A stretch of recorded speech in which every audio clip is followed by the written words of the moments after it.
Bueno, vamos a dar inicio a la actividad académica del mediodía, a cargo del Departamento de Anestesia en su segunda especialidad de Medicina Crítica y Cuidado Intensivo. El día de hoy tenemos al doctor Fran Méndez. Fran es médico emergenciólogo de la Universidad Javeriana y actualmente residente de segundo año del programa de Medicina Crítica y Cuidado Intensivo.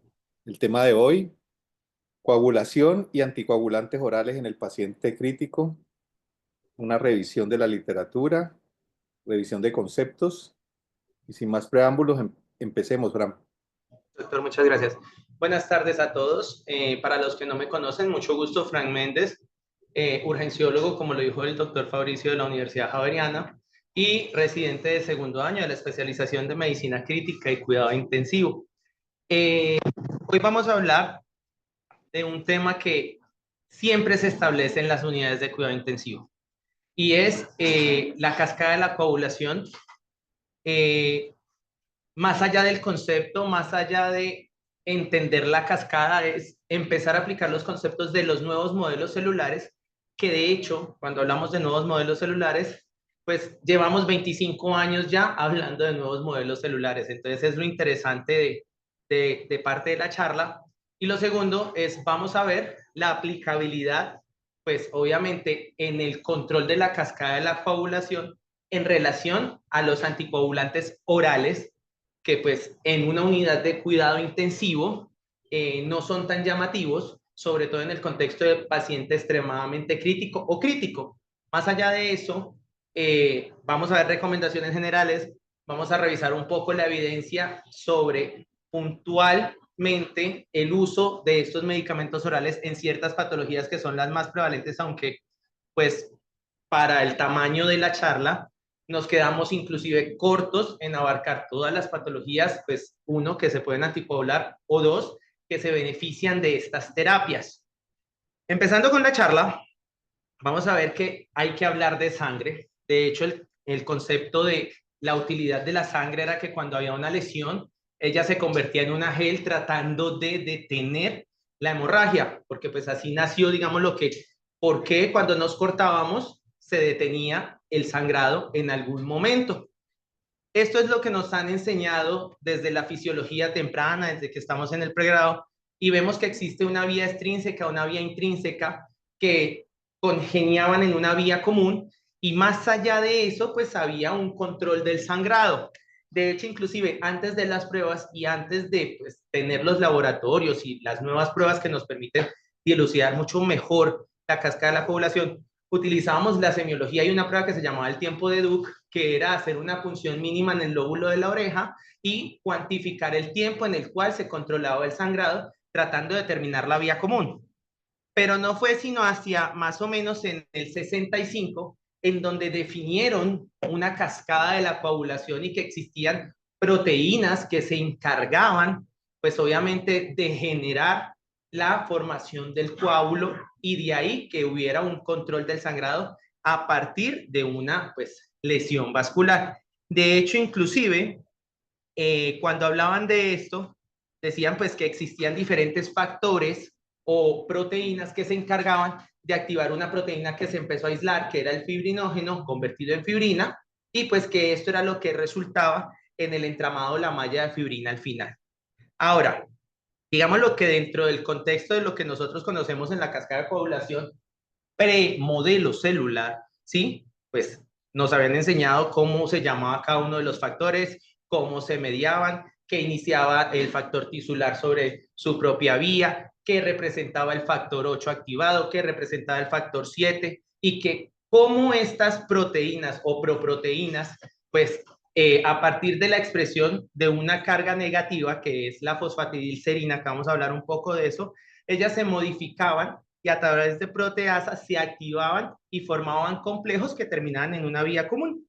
Y pues digamos lo que a manera de recorderis, pues cómo se llamaban cada uno de los factores, pues de la misma cascada de la coagulación. Pero digamos lo que ya desde el 96, empezando a hablar de modelos celulares, pues tuvimos la oportunidad de la microscopía electrónica, en donde podíamos evidenciar que a partir de la expresión de la membrana endotelial se generaba una actividad o una reacción vascular que promovía la coagulación. Entonces, Luther lo describió muy bien y de hecho en la imagen se observa, si lo pueden ver aquí, la lesión y donde se empieza a sobreagregar el coágulo a nivel de un corte vascular transversal y que esto implicaba pues que era una respuesta mediada por una reacción posiblemente inflamatoria a ese punto. Entonces empezamos a hablar de cascada de coagulación como un proceso proinflamatorio que implicaba la interacción propiamente entre, y ojo con esta palabra, la deformidad de las plaquetas, el cambio conformacional de las proteínas a nivel de la pared plaquetaria que permitía la adhesión de proteínas en la misma y que todo esto iba a resultar en lo que conocemos ahora como un coágulo blanco, que es lo que conocemos como hemostasia primaria. ¿Sí? Dentro de lo que es la actividad propia de la trombina como la proteína precursora de todas las fases de la coagulación, pues vamos a tener que ella propiamente es una serina proteasa que pues incide con los fibrinopéptidos tipo A y B, y esto es súper importante porque aquí es donde se empiezan a generar las formaciones de los ligandos para poder empezar a entramar fibrina, ya lo vamos a ver como más estructuralmente, y esto lo que genera es que promueva la polimerización de la misma proteína, generando un polímero que sea insoluble. ¿Por qué? Porque hacer la modificación estructural carga la carga de la proteína y esto es lo que genera que no haya liposolubilidad sanguínea, o sea, formación de lo que conocimos al principio, antes de 1960, de la gelatina o el entramado del trombo blanco. Obviamente, la principal responsable de la formación del trombo es la fibrina, pero sin trombina no hay proceso procoagulante y adicionalmente, pues ya hemos venido demostrando que la actividad plaquetaria solamente necesita un 0.1 nanomoles para generar la actividad pro cascada de coagulación y que la activación plaquetaria, pues obviamente depende principalmente de la trombina. Ya hacia el 2001, pues dijimos propiamente per se de la trombina, miren, empezamos a hablar de esquemas tridimensionales y de reacciones múltiples en relación a la cascada de la coagulación. Entonces aparece un proceso propio que es el de la adhesión, la activación y la agregación plaquetaria per se, pero para que esto suceda se necesita la expresión sobre la pared de la plaqueta de un receptor de fosfatidilcerina que tiene carga electronegativa, y ya vamos a ver como un poco más la pared de la plaqueta, y esto va a incentivar que la trombina genere cambios conformacionales propios de la plaqueta en compañía de múltiples receptores, porque no es solamente la trombina, sino que tienen que ver los receptores asociados al factor activador de plaquetas, el ADP no cíclico, el factor de von Willebrand como factor de adhesión propio a la membrana basal, que de hecho tiene que estar expuesta para que haya una reacción, tromboxanos A2, inclusive colágeno y serotonina, que todos estos procesos se van a encargar de que haya adhesión de la superficie propia con la célula que estamos activando y que haya interacción no solamente membrana basal o expresión de membrana basal y plaqueta, sino que también haya interacción plaqueta-plaqueta.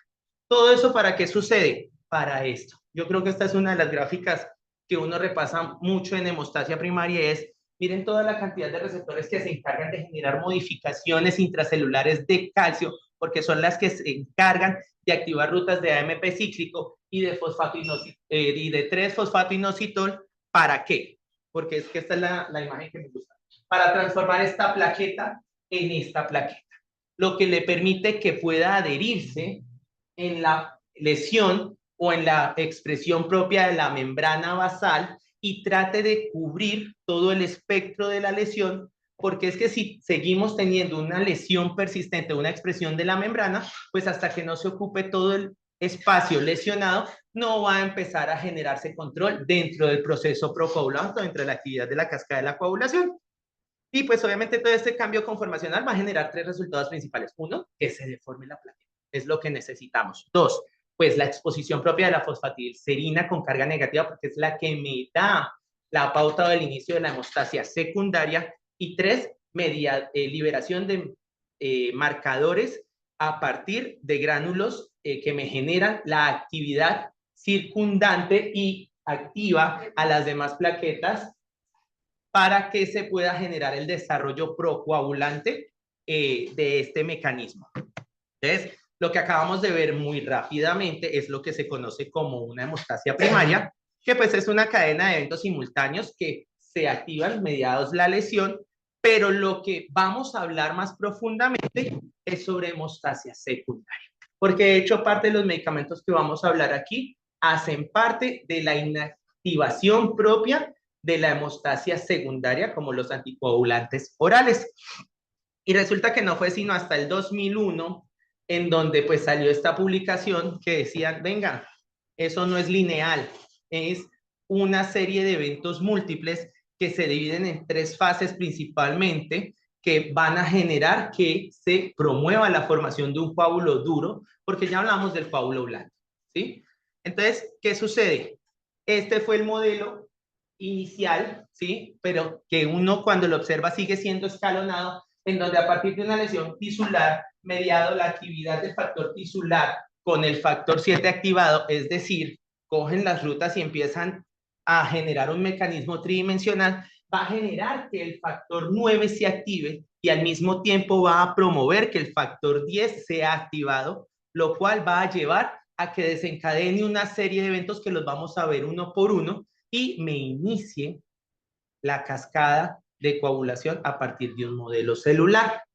Ahora, esto realmente se convierte en algo así. Entonces, digamos lo que dentro del proceso de la fase de iniciación, ya sabíamos que partiendo de la lesión tisular, pues obviamente hay una actividad conformacional mediados pues por factor tisular y factor 7 y de hecho el factor 4 incluye como cofactor e interviene en la modificación de la polaridad celular de estos dos factores y van a generar activación de múltiples factores, pero a nivel local. Recordemos que cuando hablábamos de la lesión, teníamos una lesión inicial en donde la célula empezaba a activarse y empezaba a promover pues cambios conformacionales locales, lo que genera una expansión de la respuesta procoagulante, por no decir proinflamatoria, y esto era lo que promovía que empezase a activarse trombina, y la trombina, como lo pudimos ver anteriormente, es la que promueve el inicio de la actividad de la fibrina. Cuando esto sucede en primera instancia y se genera la primera adhesión plaquetaria y el inicio de la formación del coágulo blando, al mismo tiempo empieza la amplificación de la respuesta inflamatoria de este proceso.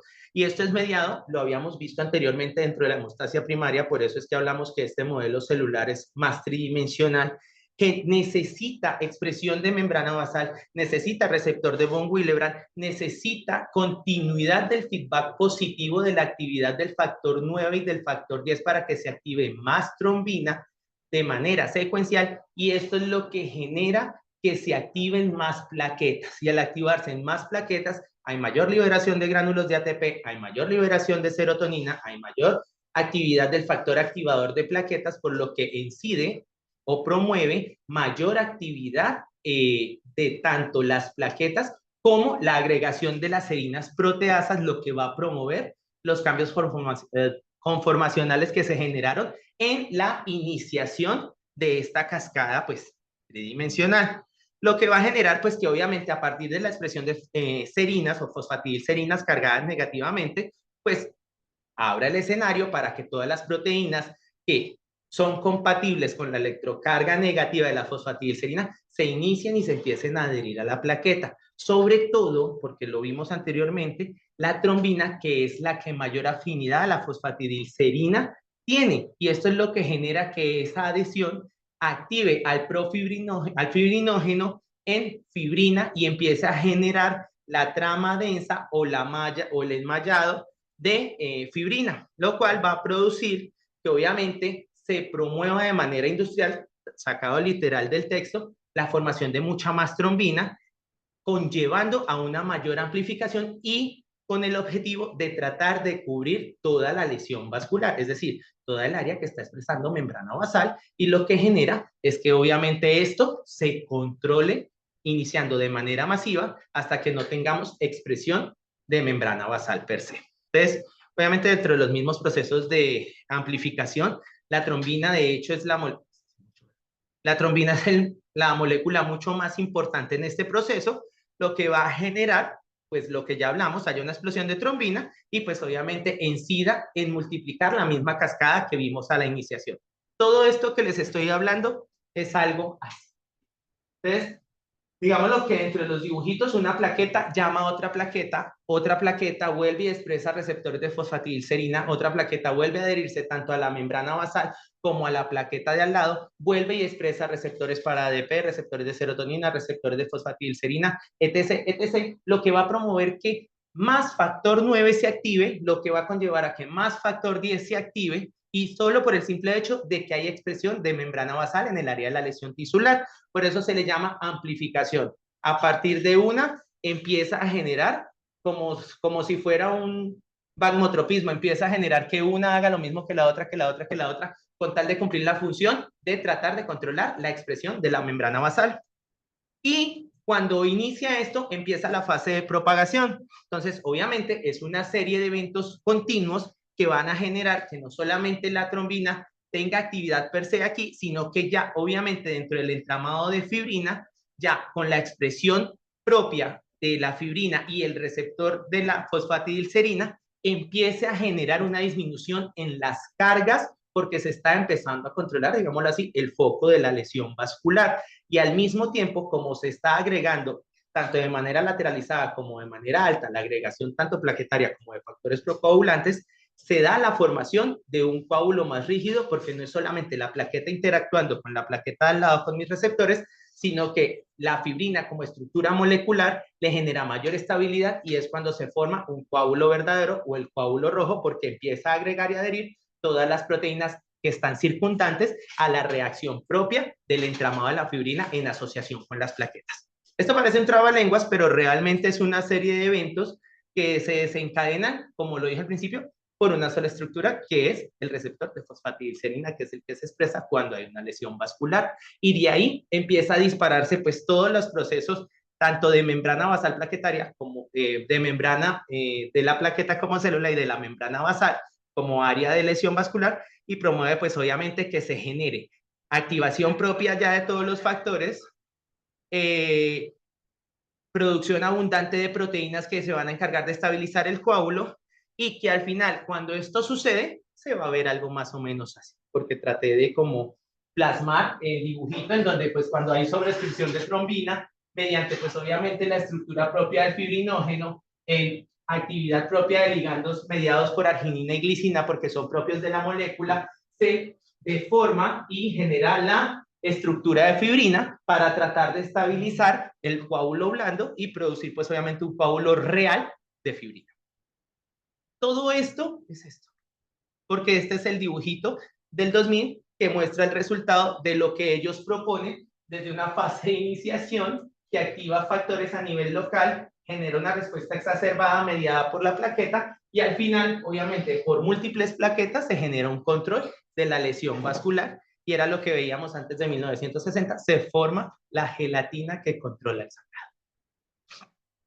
Entonces, ahora bien, a partir obviamente de este circuito de retroalimentación positiva, uno dice, bueno, que se genere gran cantidad de trombina, sí, pero ¿cómo la vamos a controlar? Y de hecho existen mecanismos de acción que se encargan de que cuando ya no hay expresión de las cargas de la membrana basal y que cuando ya el receptor de fosfatidilcerina por hiperexpresión ya no necesita controlarse, se inexpresa y obviamente existen unas rutas adicionales que se encargan de hacer control de la procoagulación generando pues obviamente la finalización de la hemostasia. ¿Todo esto para qué? Pues porque si siguiéramos generando sobreexpresión del receptor de fosfatidilcerina y siguiéramos activando trombina, pues no estaríamos aquí porque generaríamos trombosis masivas, isquemias, infartos, microangiopatías o cualquier otra alteración a nivel trombótico mediado obviamente por una actividad anómala de la trombina. Que de hecho el fondo de esta charla es pues si los DOACs o los anticoagulantes orales per se me ayudan a controlar que no sucedan este tipo de eventos puntuales en los pacientes de cuidado crítico.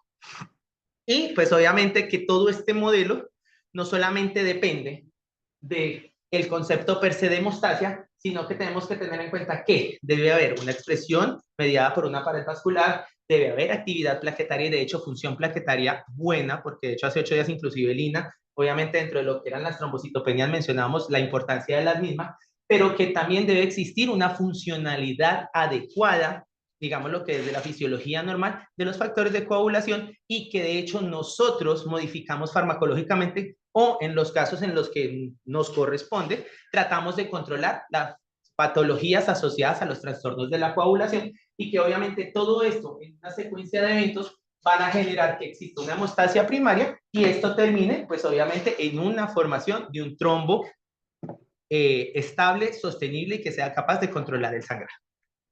Hasta ahí, digamos lo que dentro del contexto del repaso de la fisiología de la formación del coágulo mediante, pues obviamente los procesos de hemostasia, pero ya para entrar un poco en tema, digamos lo que dentro de las funciones de la medicina per se y en la unidad de cuidado crítico es evitar que a nuestros pacientes les sucedan complicaciones, entre esas como trombosis, tromboembolismos, que un paciente nuestro se nos infarte, que no podamos controlar los riesgos per se propios a la tromboprofilaxis, a la anticoagulación, y de hecho más en los escenarios críticos, porque los escenarios críticos de entrada son proinflamatorios, y lo habíamos hablado al principio, la cascada de la coagulación se comporta como una respuesta inflamatoria mediada por una actividad de una lesión vascular.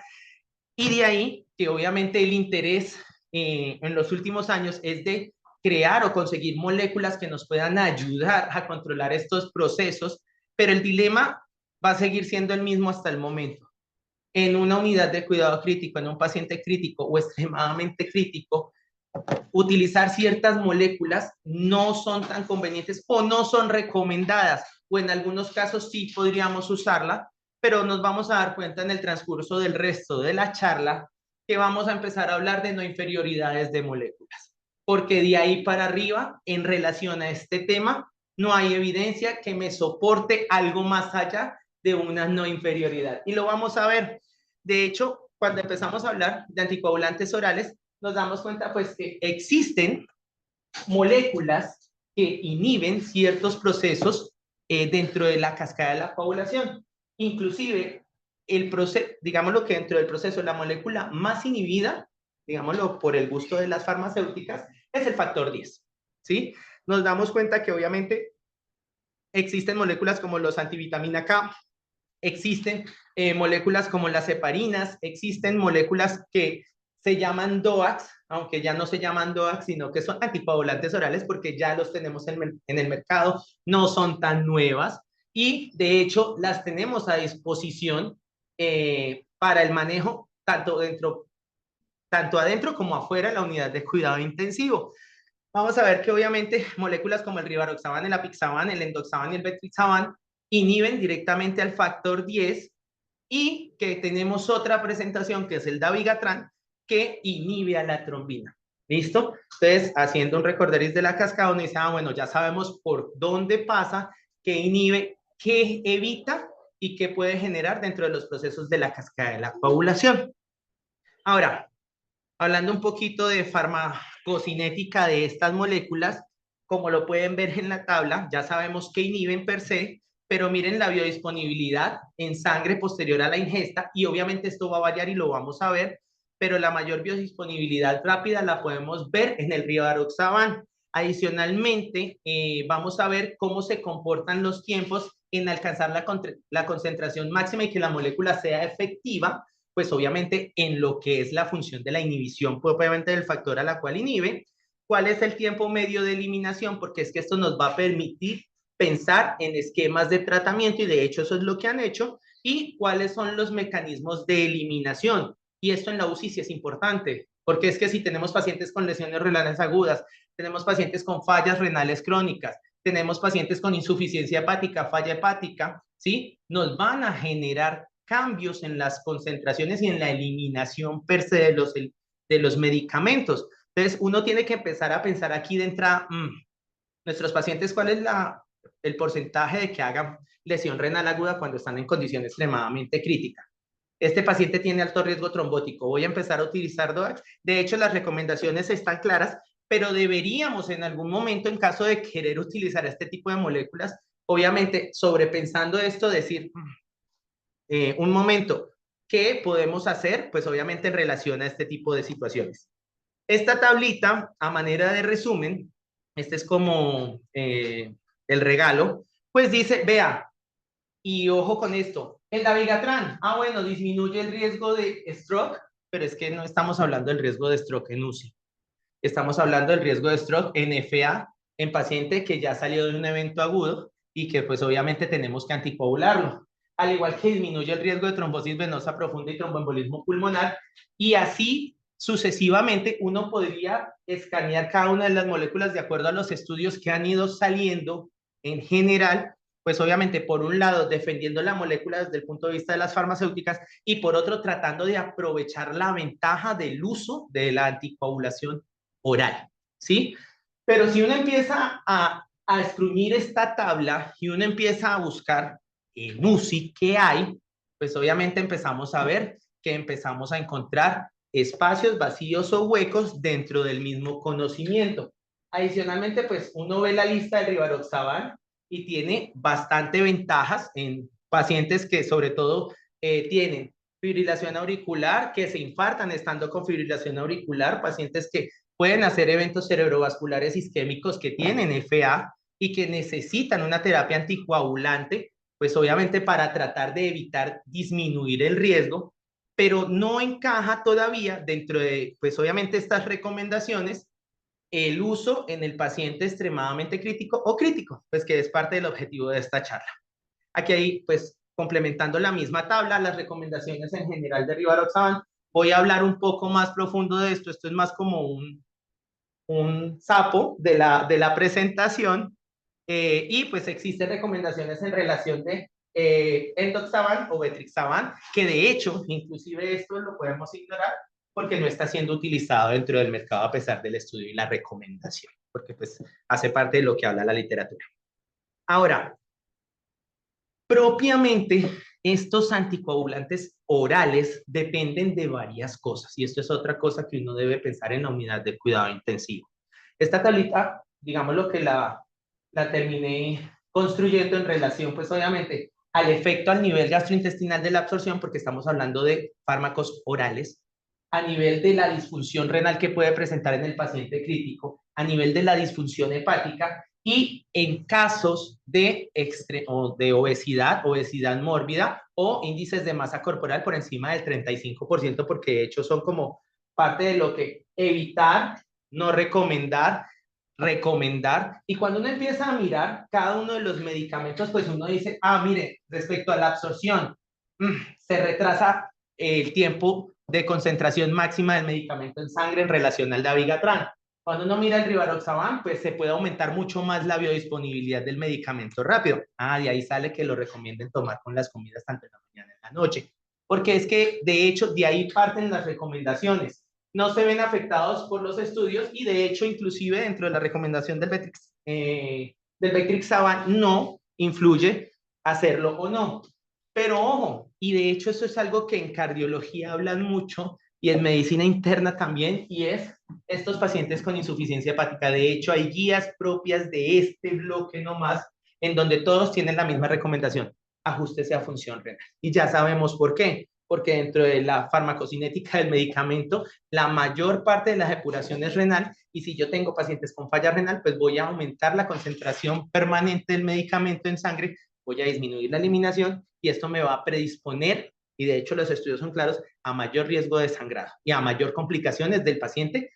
Y si lo ponemos en un contexto de unidad de cuidado crítico, a mayor complicaciones en la unidad de cuidado crítico. Adicionalmente, lo mismo sobre todo en medicamentos como el endoxaban, que tiene mayor depuración hepática, y pues obviamente en relación al peso, pues no me voy a detener mucho aquí, pero pues hace parte de las recomendaciones como tal de estos medicamentos. Y cuando vemos la interacción medicamentosa, vamos a ver una tabla mucho más específica de esto, interactúa con muchas moléculas y muchos medicamentos, y varios de estos los utilizamos en la unidad de cuidado intensivo. Además, pues digamos lo que los efectos gastrointestinales, y de hecho parte de los estudios, sobre todo en dabigatran, rivaroxaban y apixaban, que son las moléculas que más están estudiadas, pues uno, por la mayor disponibilidad; dos, por las casas farmacéuticas; y tres, es porque lo que nosotros en estos momentos en Colombia más tenemos en el mercado, nos deberíamos preocupar, sobre todo cuando hay efectos gastrointestinales, riesgo de sangrado gastrointestinal, y lo vamos a ver, o hematuria macroscópica, pues obviamente como dentro de las complicaciones que nos pueden generar, pues obviamente, parar una terapia, cambiar de terapia o tomar decisiones si esta es la terapia adecuada para nuestro tipo de paciente. Y lo otro que muchas veces no tenemos disponible es antidiesa y nos dificulta parte de la monitorización porque de hecho dependemos de la concentración máxima o de la concentración mínima del medicamento para modificar tiempos de coagulación o dependiendo de la molécula modificar PTT como en el caso de dabigatran o tiempo de protrombina en el caso de rivaroxaban y que podemos encontrar pacientes anticoagulados con dosis adecuada pero tiempos normales y no depende ni de la molécula ni del individuo, sino de la biodisponibilidad propia en sangre que puede generar o no la modificación de esto. Entonces uno dice, monitorizar también estos medicamentos, listo.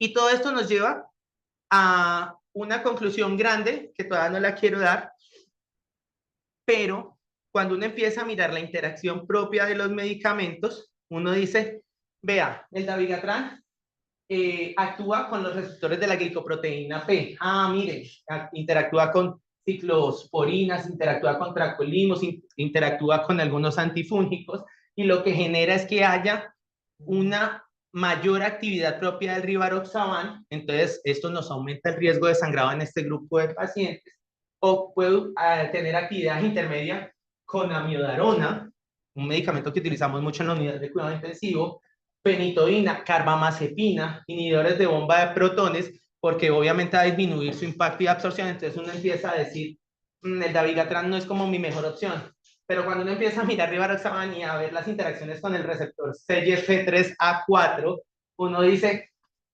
antirretrovirales, antifúngicos. Nosotros en la unidad de cuidado intensivo de infecto manejamos estos medicamentos todos los días.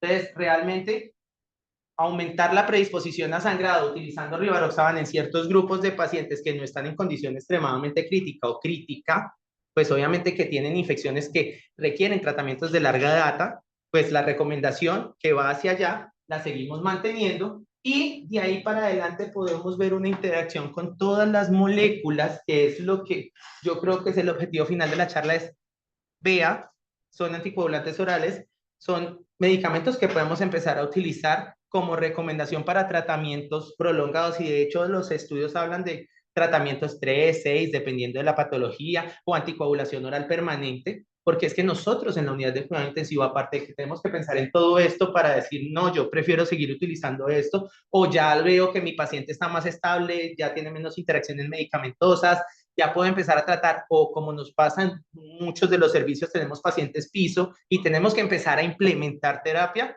aquí es donde empezamos a pensar en estas moléculas.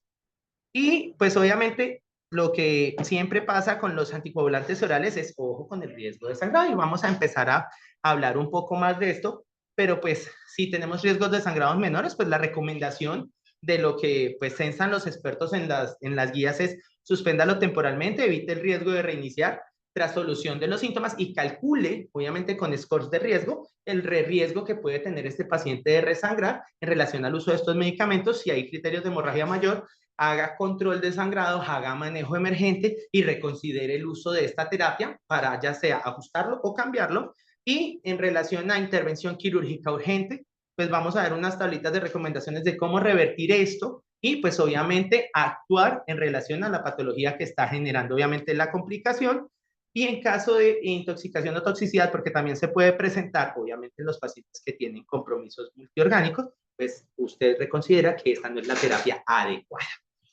¿Listo? Esta tablita es el chismógrafo, le pueden tomar foto. Esto es cómo se revierten las complicaciones asociadas a los anticoagulantes orales. El dabigatran tiene su hermana que es el idarucizumab, que está ya recomendada, avalada y útil para el control de sangrado cuando el paciente tiene dabigatran. Ahí está cómo debería utilizarse el rivaroxaban y ya el apixaban, porque eso es algo que a veces queda, no, es que esa apixaban no hay forma de revertirlo. No, sí, el andersanet es una molécula que sirve para inhibir a estas dos moléculas en el contexto de complicaciones en relación a sangrado y en relación pues a otros anticoagulantes orales existen los complejos protrombínicos. Pues anteriormente utilizamos complejos de 3, 4 factores, ya tenemos la disponibilidad en el mercado, complejos protrombónicos de 8 factores, pero como el número mágico es 8, ese es el problema. cada ampolla vale 8 millones de pesos, entonces es algo que uno al momento de, ¿será que utilizo Octaplex? ¿Qué tan agudo estoy? ¿O me da el tiempo para utilizar el plasma fresco congelado que me está aportando factores? ¿Será que utilizo esto? ¿O hago un control inmediato, por ejemplo, en sangrados extremos o que comprometan de manera inminente la vida? El complejo de 8 factores o el Octaplex es una molécula bastante recomendada y que de hecho personalmente he utilizado y sí controla los sangrados. O sea, es algo que a uno también le da una ventaja. No es tan fácil de conseguir porque a veces no tenemos inclusive disponibilidad en los stocks, pero es una molécula que sí existe y sí es útil en el control específicamente de sangrados mediados pues, por complicaciones farmacológicas. Ya dentro de las recomendaciones puntuales de los pacientes en condición crítica, pues vamos a ver, nosotros en la unidad tenemos pacientes con fibrilación auricular. Entonces, nuestros pacientes con fibrilación auricular y todavía se maneja dentro de la evaluación del contexto de fibrilación auricular valvular, no valvular. Vamos a definir este pequeño punto porque a veces no es claro y todas las enfermedades valvulares no entran en el concepto de fibrilación auricular valvular. Pero en lo que concierne a la FA de origen no valvular, y ya vamos a hablar de esto, pues realmente los DOACs no son inferiores y lo vamos a ver con estudios en relación al uso de antivitamina K. ¿Sí? Ahora, ¿qué voy a utilizar puntualmente en cada cual? Ya lo vamos a ver, pero la recomendación en general, uno o el otro, de inclusive no son inferiores los DOACs en relación a esto y se pueden utilizar obviamente evaluando los riesgos y evaluando las comorbilidades propias del paciente. Entonces, cuando uno empieza a ahondar un poco más, ya no solamente estamos hablando de fibrilación, sino que estamos hablando de que hay presencia también de eventos cerebrovasculares, aparece este estudio en donde empiezan a ver en infartos o en ACVs hemorrágicos, en infartos de miocardio, porque es que esto es muy general, o una causa general de mortalidad, y uno empieza a mirar de que el uso de DOACs en general, ¿listo? Disminuye en un 19% la presencia de eventos cerebrovasculares en conjunto de la FA. Me gusta. O sea, pero entonces esto también me está impactando en mortalidad general, me está reduciendo la mortalidad un 10% en comparación de antivitamina K. Pero es que la línea no, en general me está tocando las unidades, pero es la tendencia a disminuir y en este caso, en este estudio, sí impacta en mortalidad. Ahora, en relación a sangrado intracraneal, me disminuye en relación al uso de antivitamina K casi la mitad de pacientes que pueden presentar eventos hemorrágicos intracraneales. Entonces, mira que la molécula ya me llama la atención, pero es que no estoy hablando de pacientes intubados, pacientes con falla renal, pacientes, sino de la población en general que han tenido estos eventos y tienen criterio de anticoagulación. Inclusive me disminuye en un 14% riesgos de sangrado mayor en general. Pero cuando uno va y mira y dice, ay, pero es que los antivitamina K que siempre hemos utilizado, pues obviamente me han generado cierta seguridad, pero tengo que controlarlos bastante. Pero cuando uno va y compara puntualmente en el endpoint de warfarina, dice, es que me predispone a que estos pacientes me sangren un 25% más en relación a los DOACs. Entonces uno dice, ah, bueno, aquí empezamos a decir, listo, empiezo a pensar que utilizar anticoagulantes orales, no antivitamina K, pues puede hacer que a mi paciente le vaya mucho mejor después de salir de la unidad de cuidado crítico. Porque es que ese es el objetivo. No es dejarlos volando con heparina de bajo peso molecular y no es esperar a que alguien más tome la decisión, sino que cuando estemos en una condición que nos lo permita dentro del paciente en la unidad, nosotros seamos capaces de hacer el rote y cambiar la terapia. Entonces, cuando uno empieza a ver fibrilación auricular de origen valvular, y por eso lo traje en rojo, estas son las recomendaciones en donde debería utilizarse DOACs en vez de antivitamina K. Y cuando uno define FA valvular, dice son aquellos pacientes que no tienen válvula mecánica protésica mitral o una estenosis mitral moderada a severa. O sea, la aorta sale, la tricúspide sale y la pulmonar sale. ¿Listo? Entonces, Por debajo de esto, las recomendaciones de utilizar anticoagulantes orales, pues no son inferiores, pero en el caso de insuficiencia o estenosis mitral moderada severa o una válvula mecánica mitral, sí se recomienda continuar con los antivitamina K, porque pues, de hecho cuando ellos hacen todos los estudios y excluyen a todo mundo, son los que menos se complican, son los que menos se trombosan y son los que menos presentan disfunción valvular mecánica. Entonces, sigue siendo la recomendación general, pero en el resto de valvulopatías, pues que nosotros los podemos tener sobre todo en la unidad de trasplante, en los cambios valvulares, las correcciones, pues obviamente vamos a tener que realmente podemos utilizar NOACs en este grupo de pacientes, salvo que todo lo que hemos venido hablando tenga en cuenta las tablitas. Cómo es su disponibilidad oral, cómo es su función renal, cómo está su función hepática, cuánto pesa, ¿sí? Cuántos medicamentos tiene, con qué interactúa, ¿listo? Porque es que es lo que necesitamos entender al momento de iniciar un DOAC. Y pues ya sabemos que dentro de la estenosis mitral, porque entra dentro del concepto de FA valvular. Cuando uno empieza a ahondar esta tabla, perdón, y uno dice, vea, miremos realmente qué es. Y entonces aparece el Relay, aparece el Rocket, aparece el Engage Timi 38 y aparece el Aristóteles y todo mundo en relación a esta recomendación dice lo mismo, FA valvular, antivitamina K. Y cuando empezamos a ver y dice, pero estos pacientes se me pueden infartar en la UCI. Y entonces empiezan a aparecer más patologías. Y entonces, ¿qué vamos a hacer con estos pacientes que tienen fibrilación auricular y necesitan una intervención coronaria percutánea? Recomendación general, tanto de manera electiva como en paciente hospitalizado en unidad de cuidado intensivo, difiera para los anticoagulantes orales, porque es que estos pacientes, de hecho, nos ingresan a la unidad de cuidado intensivo, ¿sí? Utilice heparinas de bajo peso molecular, resuelva la causa y empiece, obviamente, nuevo esquema de anticoagulantes orales de manera temprana, dependiendo de si estaba ocluido, si la oclusión era proximal, si era un vaso, dos vasos, tres vasos, y mire dentro de los algoritmos las recomendaciones. Es un paciente que se va a un esquema de 3 meses, es un paciente que se va a 6 meses, es un paciente que requiere anticoagulación indefinida, porque es que esas son las preguntas que uno debe hacerse en la unidad. Y digamos lo que dentro de lo que hablan los expertos en relación al infarto que a nosotros nos interesa o per se, que es el de la unidad, con elevación o sin elevación, pues digamos lo que estos pacientes, pues que no tienen infarto con elevación del ST, se puede reiniciar la terapia anticoagulante posterior a las 12 horas. Obviamente es la intervención, ojo con esto, nos estamos quedando con heparinas de bajo peso molecular, sobre todo en estos pacientes con fibrilación auricular y que tienen infarto agudo de miocardio, pues podemos hacer el switch a la terapia.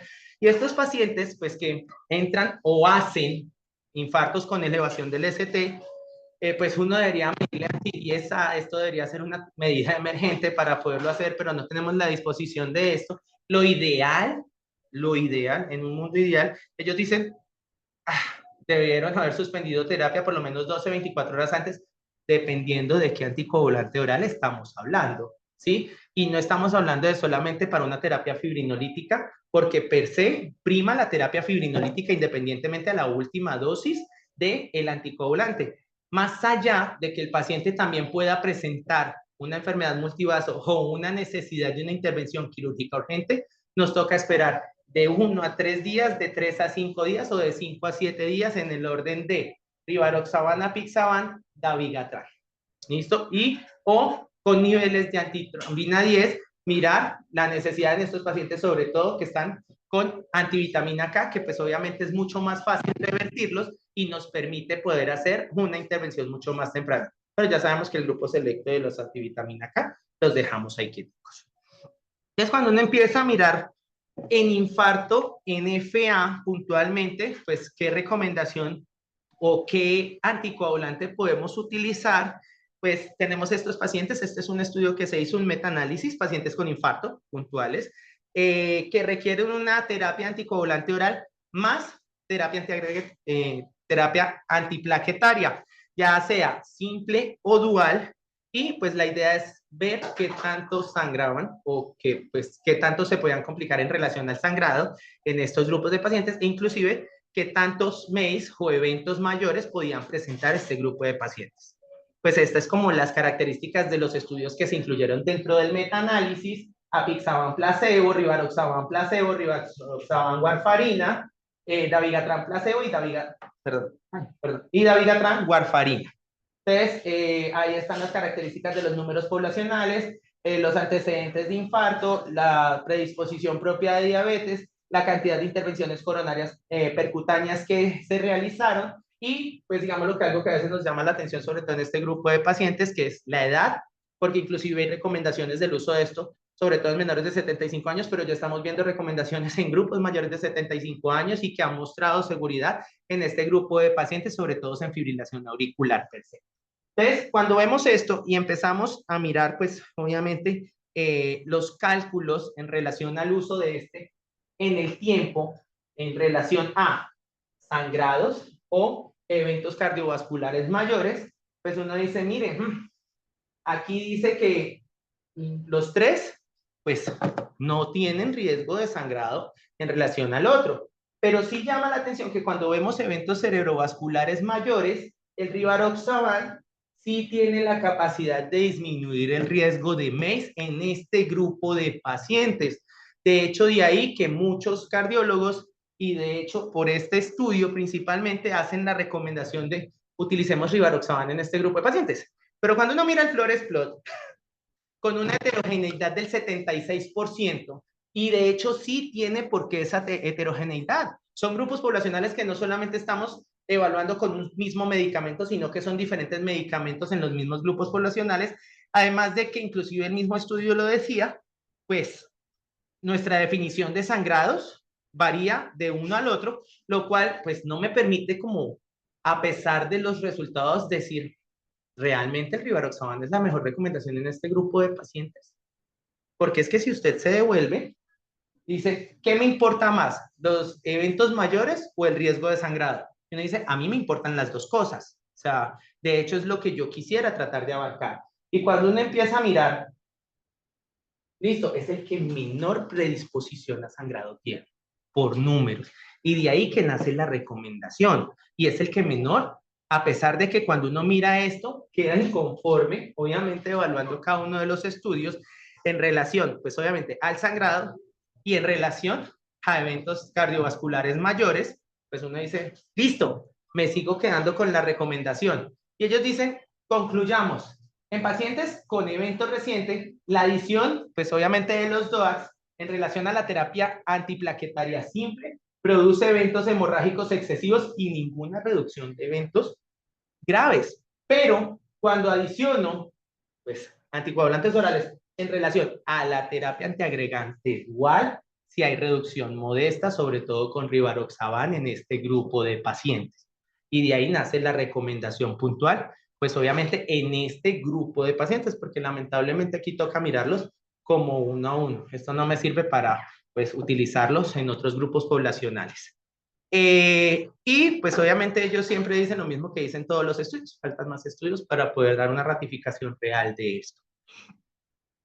Cuando empezamos a ver una de las patologías que más nos produce complicaciones en nuestros pacientes en unidad de cuidado crítico, que son las trombosis venosas, aparece pues este estudio, que pues es otro metaanálisis en donde dice, ¿qué utilizamos? ¿DOACs o antivitamina K en este grupo de pacientes? En 2014, en la revista Sangre, o sea, en Blood, aparece pues este metaanálisis, también cuenta con heterogeneidades que van desde el 50 hasta el 86%, dependiendo pues obviamente de cada uno de los set point propios del estudio, pero cuando uno mira que está a favor del uno en el otro en relación a trombosis venosas recurrentes o eventos de mortalidad, no hay inferioridad entre el uso de DOACs o el uso de antivitamina K. De hecho, esto recogió una muestra de 13.511 pacientes y tuvieron en cuenta tanto la evolución del evento desencadenante, es decir, el RR o el riesgo de recurrencia, y tuvieron en cuenta la presentación o la complicación con la reducción absoluta del riesgo, que fueron dos medidas que tuvieron en cuenta en este estudio. A pesar de que el riesgo existía, ¿sí? Digamos lo que utilizar una a la otra no era inferior en este grupo de pacientes. Y cuando mirábamos en contextos de hemorragia mayor, pues tampoco era inferior. O sea, los dos me van a presentar sangrados, pero vuelve y juega. Estamos hablando de 13.500 pacientes de población general. No estamos teniendo en cuenta ni excluyendo pacientes o extremadamente críticos o en unidad de cuidado crítico con ciertas comorbilidades y patologías adicionales que me pueden complicar el uso de DOAX. Entonces, cuando uno empieza a mirar aquí, ¿qué está jalando? ¿Qué está dándole la tendencia al uso de DOAX y que me dice es que no es inferior a utilizar warfarina? Uno empieza a buscar los estudios. Entonces, cuando miramos el apixaban, ¿sí? Pues pacientes en tromboembolia venosa, el uso de apixaban por 6 meses en comparación con warfarina, y obviamente tenemos que ver si hacen o no trombosis venosa en este grupo de pacientes. Aquí están las características propias del estudio, y cuando uno mira los resultados, pues se da cuenta que no es inferior. ¿Qué es no ser inferior? Que utilizar una o la otra me va a generar el mismo beneficio, pero también me puede presentar la misma complicación. Entonces, digamos lo que, ¿cuál es la ventaja en este punto? Porque es algo que debe quedar claro, ¿sí? Los antivitamina K necesitan una monitoría constante. Y yo creo que parte de la clave de esto podría ser ese punto pequeño. Dependemos de muchas comorbilidades, dependemos de complicaciones, dependemos de otras cosas, pero la facilidad que tiene un medicamento, que a menos de que me presente la complicación, yo deba o corregirlo o medir anti-10A, que no lo tenemos, pues sencillamente me genera una mayor facilidad al uso de estos medicamentos en relación a los medicamentos pues antivitamina K. Entonces, ¿ellos qué concluyen? Apixaban no fue inferior a warfarina. Ah, ya lo sabemos. Apixaban fue superior en la reducción del sangrado mayor. Y cuando uno mira los números en presentación, fueron 15 versus 49. ¿Nos gusta ese número? ¿Se complican? Sí. ¿Presentan sangrados? Sí. Parece que los presentan en menor proporción que los usuarios de antivitamina K. Entonces, es algo que uno dice, bueno, en este grupo de pacientes yo podría utilizar Apixaban como tal. Cuando uno va al segundo estudio que arrastra, que es el Einstein, tenemos lo mismo, pacientes con principalmente trombosis venosa profunda, tromboembolismo pulmonar, estas son las características del estudio, el uso de rivaroxaban versus warfarina, y que evaluaron recurrencia de eventos tromboembólicos venosos, y pues obviamente también trataron de mirar seguridad en relación a sangrado, y cuando uno va y mira los eventos, y mira si realmente la molécula es superior o no, ojo, no, no es inferior, porque es que la superioridad no la estamos midiendo en este point. Entonces, no fue inferior el uso del uno del otro. Y entonces cuando uno va y mira, ¿cómo fue? ¿Quién sangró menos? Están sangrando menos los pacientes que estamos utilizando anticoagulantes orales, no antivitamina K, en relación a tromboembolismo venoso. Ojo con esto.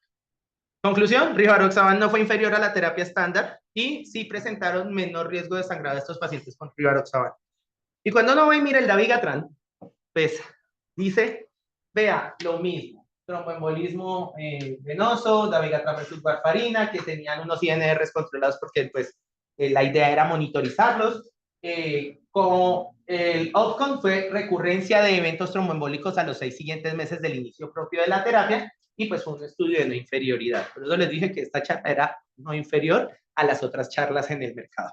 Y cuando uno empieza a mirar resultados, decía, vea, durante el tiempo del estudio, gracias, pues no mostró superioridad.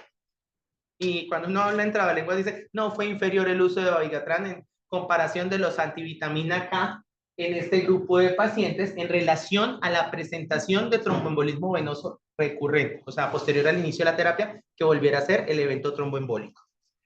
Y cuando estábamos mirando, pues, sangrados, inclusive, cuando uno mira, perdón un segundo.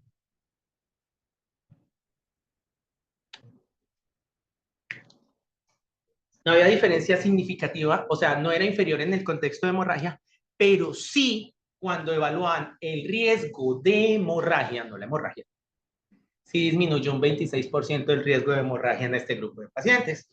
Entonces, si no es inferior y me está reduciendo el riesgo, porque es algo que nosotros medimos en la unidad, sencillamente, pues también el dabigatran se puede utilizar. ¿Por qué 111? Porque estamos con pacientes que tienen múltiples características y lo mostré al principio. Entonces, este paciente no me encaja para utilizar rivaroxaban. Listo, yo puedo tener apixaban en este grupo de pacientes con riesgo de tromboembolismo venoso. No, tampoco, de pronto el dabigatran. Entonces, nos permite una opción mucho más amplia en este grupo de pacientes. Y pues la conclusión ya la conocemos todos.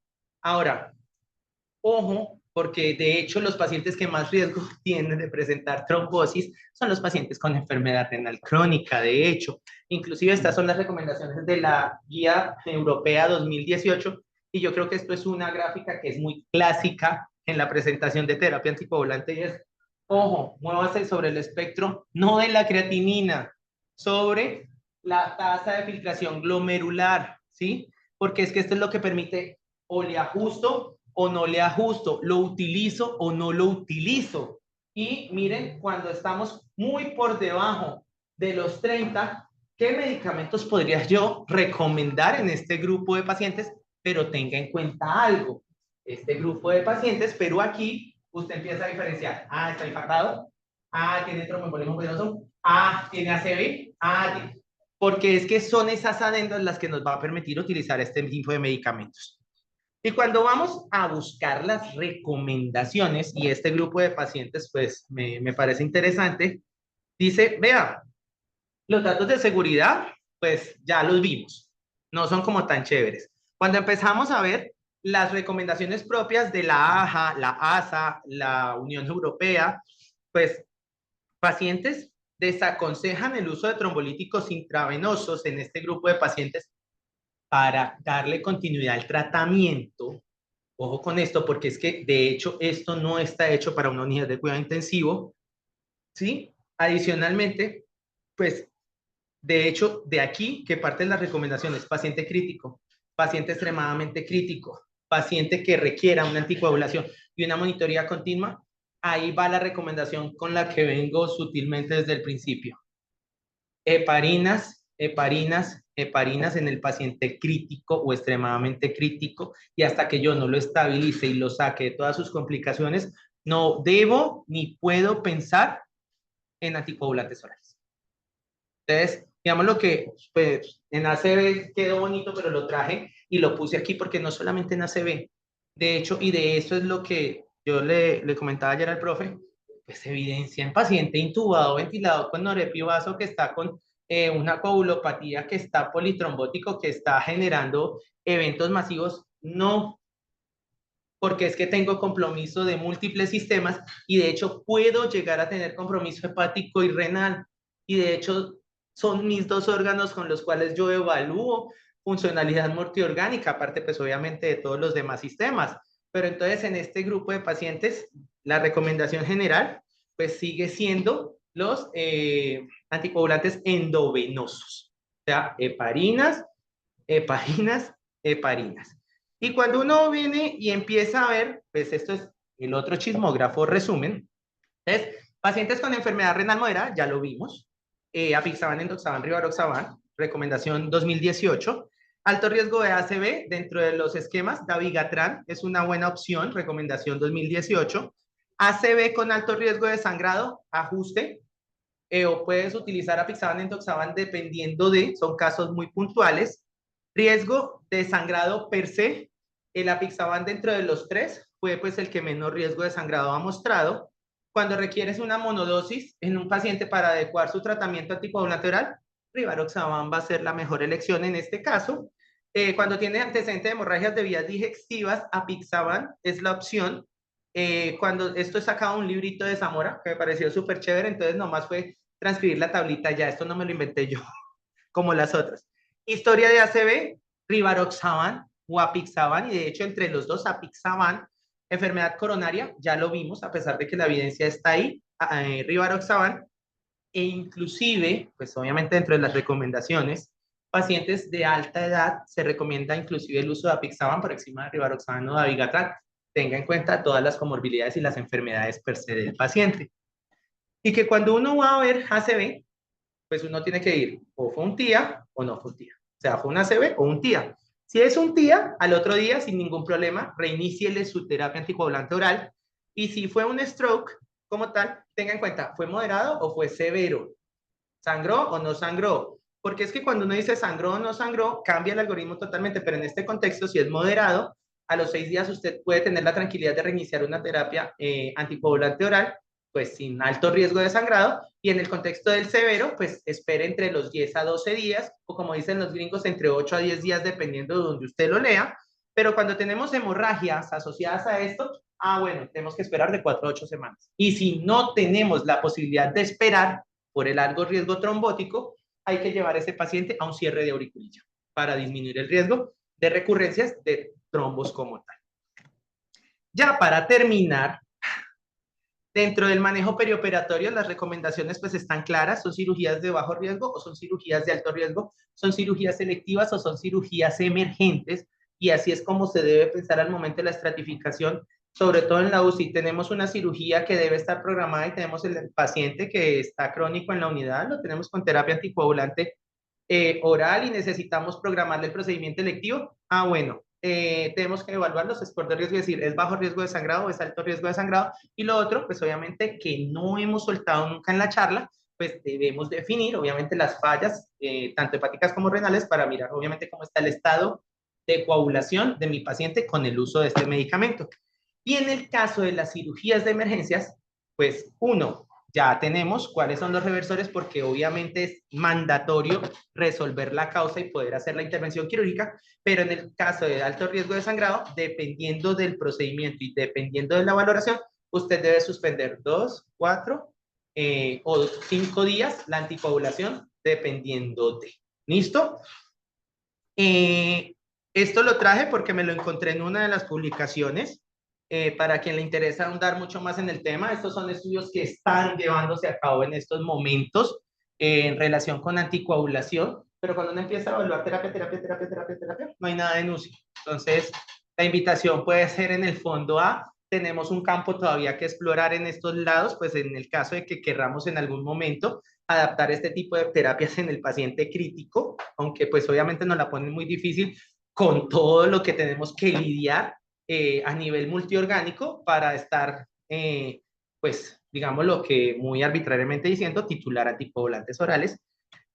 Y estas son las conclusiones. Uno, nos faltan estudios en la UCI, ¿sí? Obviamente, la seguridad depende de muchas de las características propias del medicamento y más del medicamento del paciente en unidad de cuidado crítico. Hay poca evidencia, pero lo que sí nos debe quedar en el fondo es estos pacientes sí, por ahora continuamos con la recomendación de anticoagulantes endovenosos, heparina, heparina, heparina, heparina. ¿Listo? En todas sus presentaciones, dependiendo obviamente de cada tipo de paciente, porque pues existen presentaciones y existen tipos de heparinas completas de bajo peso molecular propias y aptas para cada una de las situaciones, sobre todo en la unidad de cuidado crítico. Y ya, eso era lo que les traía el día de hoy.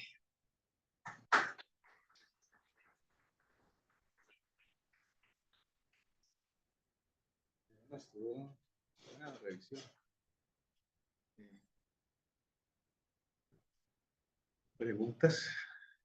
Antes de las preguntas, yo sí quisiera saber en qué quedó las incógnitas que salieron en el 2016 sobre los estudios pivotales de estos anticoagulantes. Sobre todo del Aristóteles, que y yo no sé si usted, León, se leyó un boletín de la Universidad de Navarra que mostraba todas las inconsistencias en datos, ausencia de datos en eventos adversos, uno, no cegamiento de varios pacientes y los ponen como si estuvieran cegados. No sé por qué la puse. Yo sabía que algo así iba a salir. Y es complejo. Eso fue en el 2016. Por ejemplo, hay una cosa que salió en ese boletín bien interesante, donde en el tema del Aristóteles, si usted le quita la población de impacto de los centros en el cual mostraron la no inferioridad y la seguridad del fármaco, si usted quita eso, donde hubo problemas de cegamiento, hubo problemas de aleatorización de los pacientes, si usted le quita eso, quedaba en nada, quedaba en nada. Yo creo que sí, o sea, será un poquito que salió los Reinay, el Rocket, que fueron como los pivotales que sí. ingresaron en la fuerza y la época en la que yo creí, pues, lo la apariencia. De todas maneras, comencemos por el estudio Reinay. El estudio Reinay sí fue un ensayo, así como lo dijiste, Fran, no tuvo inferioridad, pero donde mostró su fuerza fue que también disminuyó el número de eventos cerebrovasculares, el número de eventos de embolia, pero la fuerza de él es que el dabigatran mostró menos sangrado. Entonces ahí fue donde comenzó a crecer. De todas maneras, en los resultados secundarios del estudio Relay, ellos, ahí es donde es lo que dice una cosa acá el profe Fabricio, y es que ahí demostraron en el estudio Relay que parecía que el dabigatran aumentaba la tasa de infarto. Y eso apareció ahí, dentro de los desenlaces secundarios. Y ahí fue donde vino un enlace, un estudio post-hoc, en donde realmente se pusieron a estudiar los subgrupos. Problemas grandotes en esa época cuando se analizó a Begatran es que definitivamente no solo en tasas de filtrado glomerular cuando se hizo el análisis por grupos, ese medicamento ya desde tasas de filtración glomerular menores de 50 ya comenzaba a ser inseguro. Ya después pasamos al estudio Rocket. El estudio Rocket también tuvo problemas un poco, de todas maneras en él siempre se vio mucho el beneficio en los pacientes coronarios y cardiovasculares, más que todos los coronarios, y en por eso después creció un estudio que creo que lo mencionaste, Frank, no sé si me pareció verlo por ahí, que es donde colocaron el dabigatran más aspirina. Y claro, los desenlaces fueron mejores, pero se aumentó más el sangrado. Entonces, realmente la combinación dentro del contexto de pacientes con el síndrome coronario agudo o pacientes coronarios en poscateterismo, realmente sí las tasas de reinfartos sí se disminuyeron. Pero mira, lo saqué aquí mira lo que dice, que me parece en el Rocket. Mira lo que pasó en el Rocket, pero mira lo que pasó. Los dispositivos utilizados para medir el NR de los pacientes por warfarina tenían un error en el software que producía una lectura más baja que el dato real. Sí, por eso. Es que eso después se revisó. ¿En qué quedó eso? Pero eso no ha quedado claro.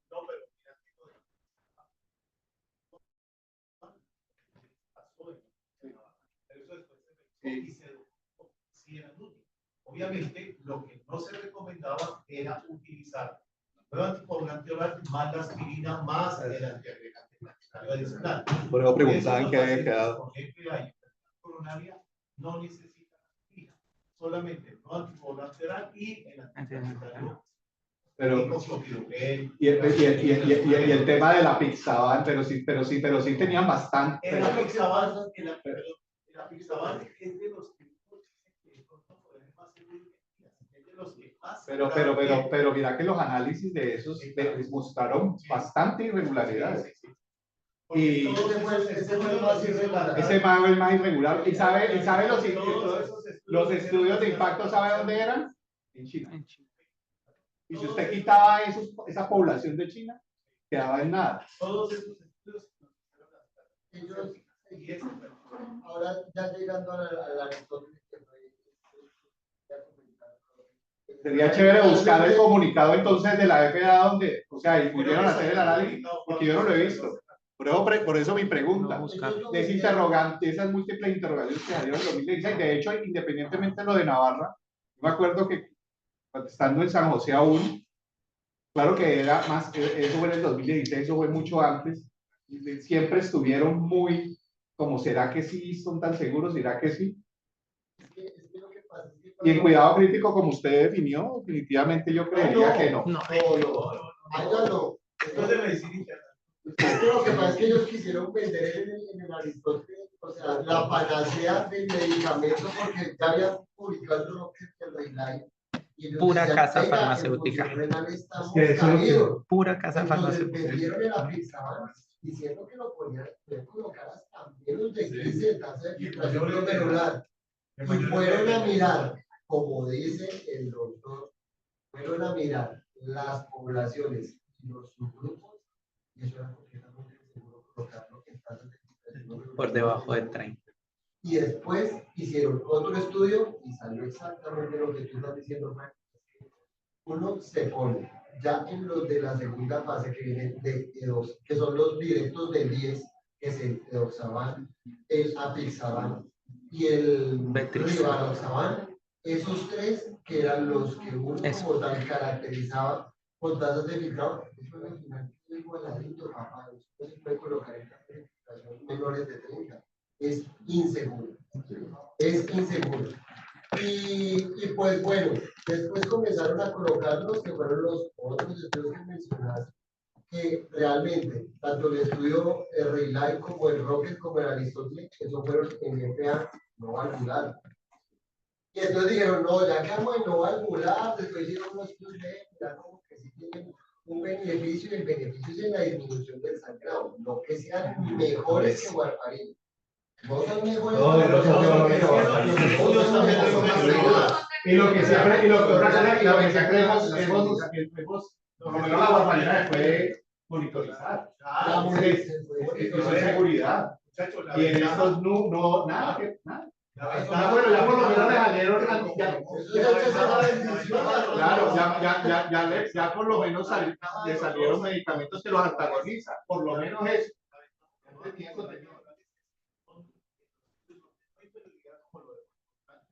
Estudios donde dice son utilizables, tienen estos puntos donde se deben utilizar y no, sobre todo la ventaja de manejarlos. Y los internistas que hemos manejado durante toda la vida, tenemos esto. O sea, yo no he podido conocer el primer paciente de los que esté con anticoagulantes orales y que haya sangrado. No lo tengo. No lo tengo. Como warfarina, cuando no teníamos más, eso era cada rato al hospital. Claro, entonces, le quitaron a ese Europa. tipo de De hecho, Que te gritaron a Europa. Ah, no. Pero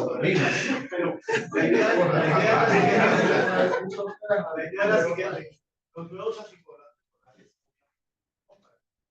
todo para el manejo, todo lo paciente. Pero si es que los sangrando, se llegan sangrando, o se llegan en un contexto que está previamente anticoagulado. Total. hay que O sea, saber. la importancia, Lo digamos, mejor. de esta revisión era más Sí. paciente, o sea, Conocerlos. que, pues, su absorción en el paciente clínico, pues, de entrada oral es raro. Y lo mejor para la prevención de estos efectos es el complejo proteínico. Ahí no hay nada más que hacer, es lo mejor. Porque estos pacientes le puedes usar plasma, sí, de acuerdo, pero es que pero no es no. un factor de utilización para dependientes. Te vas a gastar todo el banco de sangre que se cae. La ventaja del complejo proteínico es la rapidez para solucionar el problema y poder meter el paciente en emergencia algo. El tiempo es de 3 días, ¿cierto? De suspender. De 3 a 5. El último comentario. El último comentario en cuanto a la FA valvular. Este comentario y fue que cuando montaron los estudios, que también lo dijiste, Franco, me pareció, creo que la mejor definición, es que cuando eso montaron a ver los fenómenos trombóticos en las FA Valvulares.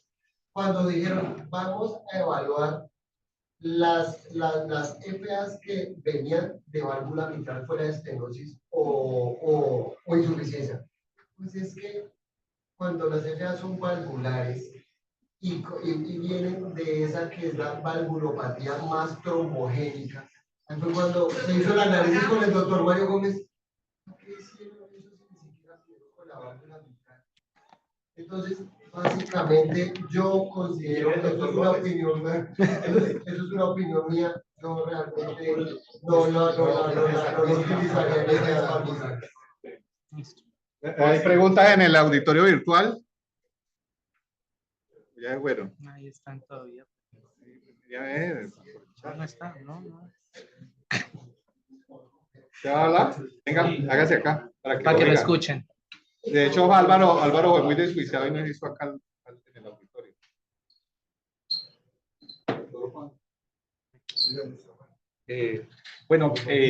Yo quería aclarar pues algún par de cosas de lo que he leído. Sí existe el estudio en fibrilaciones auriculares valvulares mecánicas, fue con Rivaroxaban, se llama el estudio Realign, y los pacientes se trombosaron y se murieron. Se paró antes y se acabó. Esa discusión, sí, esa se paró antes. En síndromes coronarios agudos con fibrilación auricular, parte de lo que estamos hablando de los sesgos, los primeros estudios que se hicieron, digamos que todos se compararon, la gran mayoría se compararon con warfarina, y un sesgo muy grande que era warfarina con antiagregación dual versus el DOAC con un antiagregante. Pero Van a sangrar más. Pero ¿sabe cuál es el problema de estos estudios? Lo más grave Sí. es que metieron pacientes que no fueron cegados. O sea, Sí, fueron cegados y adicionalmente no fueron cegados. En infarto importa mucho el sangrado. Y gran parte de esos estudios dijeron, ay, con warfarina y antiagregación dual pues sangra más que el DOAC, pero es que el DOAC está solamente con un antiagregante. Entonces, ahí hay un sesgo muy grande. Y eso, ahí está el estudio BUS que lo puso Frank. Luego vino el estudio Augustus, que ese sí defiende, digamos, un poco a la Pixaban. El estudio Augustus fue el único estudio de los nuevos DOACs en donde usted compara antiagregación triple, o sea, antiagregación doble con anticoagulación, warfarina con doble antiagregación y el apixaban con doble antiagregación versus 1 y 1. O sea, un antiagregante, un anticoagulante, un anticoagulante. Y ahí el apixaban sí demostró ser más seguro. Del dabigatran, otra de las aclaraciones, pues demostró tener superioridad en anticoagulación en la dosis alta de 150 miligramos, pero esa fue la que salió con un berraco gastrointestinal. Sí. Y en síndromes coronarios sí demostró tener mayor tasa al parecer, de eventos, porque a nivel tapetario actúa en la ristocetina, y la ristocetina con los activas procoagulantes. Entonces no lo utilizamos. No debería utilizarse. No debería utilizarse. Entonces, en infarto, lo que se maneja en cardio, terapia triple, sí, temprana, por lo menos cortica, 15 máximo hasta un mes, usted le saca el riesgo y luego sí le va a quitar. Pero sí, terapia triple sí corta al principio. Y recordar que como los nuevos anticoagulantes quedaron como tromboprofilaxis en el ortopedia para la solución de las rupturas después de cirugía cortica. Esa fue su primera indicación. La verdad es que, como en toda medicina, se les empezó a decir, bueno, si sirven como tromboprofilaxis, probablemente sean útiles en los pacientes. León y Álvaro, y lo otro, esos metaanálisis, pero gigantísima. O sea, por metaanálisis, analizando los metaanálisis, yo no daría nada. El bloque ahí. Yo no daría nada, no sirve para nada. Muchas gracias al auditorio. Señora.